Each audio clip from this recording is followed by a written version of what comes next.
I was asked to put together a talk for a career panel that I'm doing this weekend at the University of Chicago. So I figured rather than just practice it, that I would record myself practicing it and then upload it after I do the talk. So if this is up, it means I've already done it. Hopefully it went well. But this is something that I think hopefully would be of value to people that watch this channel that could use a little bit of insight into really what I think about when I think about what my job as a sound designer, composer, artist, person in audio branding that generally believes that diversifying your portfolio is a positive thing for your career.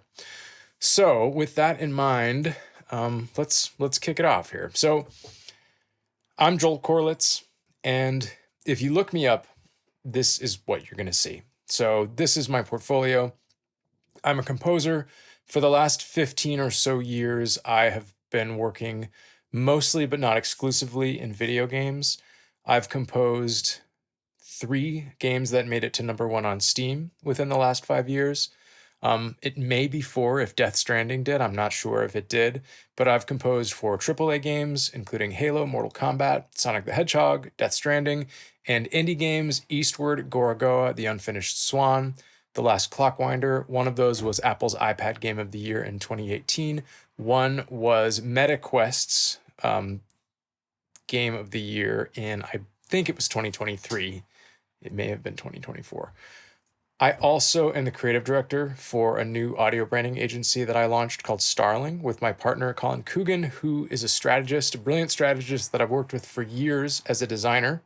We together did the sounds through another agency for Ford's EVs, Intuitive Surgical's surgical robot, the Da Vinci, which is famous for the "They Did Surgery on a Great" meme.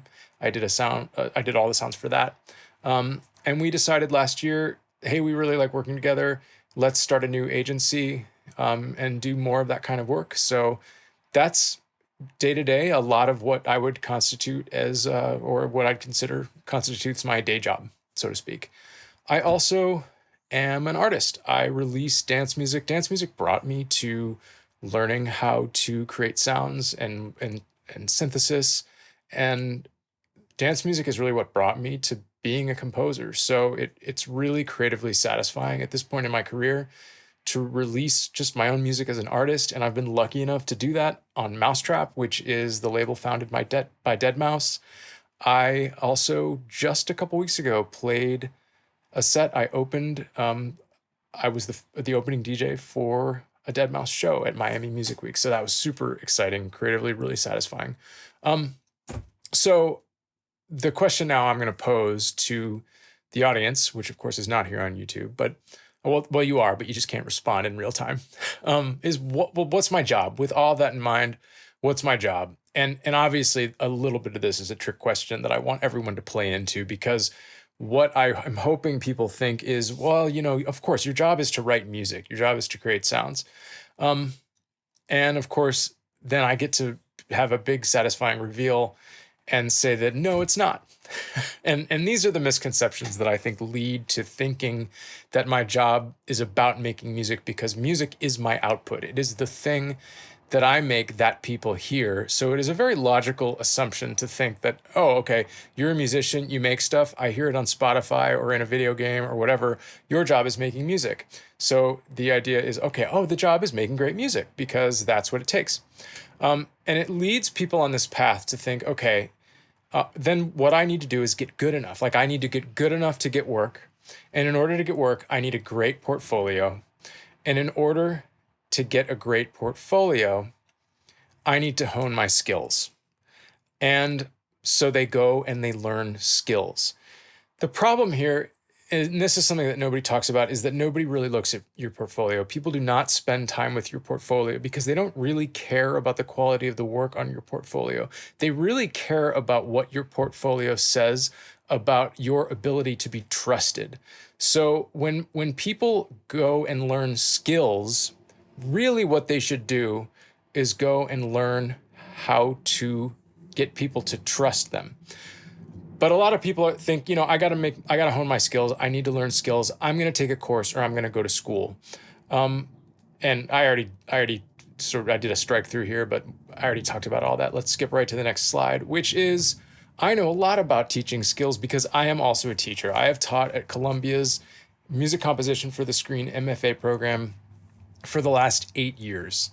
And I can tell you from experience that there's a lot of value in education. I am not here to dispel that. And by the way, Columbia, our program, the music composition for the screen MFA program, was ranked by the Hollywood Reporter #1 in the world, and that's over Juilliard and USC and a whole bunch of other extremely prestigious schools. We have a great program. The problem with education in a classroom environment, and I'm bringing back the Drake meme. Drake is really tired, but he came back. He came back because it's a really important point. Is that education focuses on skills. What you learn in the classroom is like, I'm going to teach you how to do this thing. But what really gets you work is trust. And people focus too much on the work when they should focus on building trust. And it's really hard to do that in the classroom. And trust me, we do our absolute best. I can prove this to you right now. I mean, and I realize that those of you that are going to watch this as a video probably are coming to me because you know my work. But let's just say you're at this talk tonight and you know that I've worked on like Halo and Death Stranding and whatever, and I've released on Mousetrap, but you've heard none of my music. Great. I have just proven my point.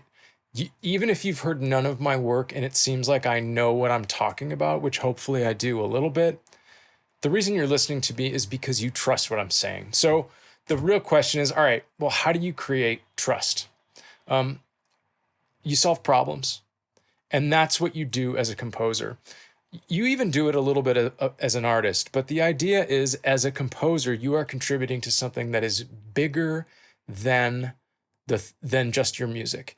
Even as an artist, once you create a need for what you're doing, you can't just pivot. You have to stay on brand. You have to think about it like a business. You have to think about it as if you're fulfilling a need. And the need is to do more of what you think your audience is going to respond to. Now, that's not to say that you have to play into it and spoon feed everyone everything all the time, but you have to have the big picture understanding that what you're doing is more than just about whatever creative whim you're on. And that's because you can create the best piece of music in the world for something, but if it doesn't fit for the thing that you're making it for, it's completely useless. So solving problems is how you create trust. A little personal anecdote. I've had 8 groups of about 12 students in my time, and that's about 100 composers that I've worked with just in my capacity as a teacher. And I do hire some of them for audio branding projects and other things in a similar capacity. And one thing I will tell you is that the students that I hire are not necessarily the ones that I feel like are doing A+ work every day. That's certainly a great thing to shoot for, but it's the ones that are really invested in the work that I can tell really care. Even if they're like, I would rather hire a solid B+ performer than an A+ composer that never says anything during class. And it's being invested in the work that really matters. So it's this idea of, here's Drake again. So we're going to focus on trust, because just learning a skill is not as good as building trust. And the best thing about building trust is you can do it while you learn a skill on the job and get paid for it. So there are so many projects and genres that I have worked on that have been really successful in my career that I did for the first time. So for The Unfinished Swan, I wrote Baroque style harpsichord, like switched on Bach kind of music for the first time. I wrote like these military style marches that were performed by a choir at Abbey Road for the first time for a game that I worked on called The Tomorrow Children. Saying yes to things, especially saying yes to things that are out of your comfort zone, they're really valuable in terms of building trust, because the job is really just about being a problem solver for the person that hires you. So, what is my real job? Aside from just my output, which is music? Well, it's to communicate, because communicating is really what it's all about. If you can't translate your collaborators' needs into something that works for them, then you've got nothing. You have to be able to listen to the person that's hiring you, and you have to translate that into something that works for what they're building or works for them. You have to be able to iterate. Nothing ships on the first try. And you just have to be able to be receptive to feedback. You also have to interpret that feedback. Sometimes someone will tell you something, it needs more energy, or it sounds too sci-fi or whatever, and you need to figure out what that means. And you need to figure out what you need to do to your piece of music so that it can have a meaningful iteration process. We already talked about this. Oop, I skipped something. You have to find the right fit. That's the ultimate goal. But you get there by communicating and iterating. So how do you do it? This is the $1 million question that absolutely no one in the world has a good answer for, because if they did, it would be easy and everyone would do that, but it's not easy. And that's the point, is that you have to keep doing it and you have to keep showing up, because that's sort of the credibility check for the people that really want to do it are going to be the last people standing. There are a lot of talented people out there, but there are a lot fewer of those people that are talented that are actually willing to show up and put the work in day after day after day. The first step, get out of your house. Network with people, not even network, just go, like, don't even think about it like networking. It's too transactional. Just go meet people and talk and like be humans in the same space. And I don't say that because I think I'm old school. I say that because I think the human mentality is old school. People need to interface with each other in person. Online spaces are incredibly noisy. And it is totally my opinion, but I think that this rings pretty true, is that online spaces and your following online is generally a better indicator of the work that you're doing in the real world than a generator. Which is to say, I think your online following reflects the meaningful things that you're doing in your real life. You get out of your house, build relationships with people that need you, immerse yourself in communities, keep showing up over time, be easy to work with. I already said this, but I'm going to say it again. There are a million talented people out there. There are a lot fewer people who consistently show up and put in the work and are like easy and responsive, easy to get along with and responsive to work with. Avoid traps.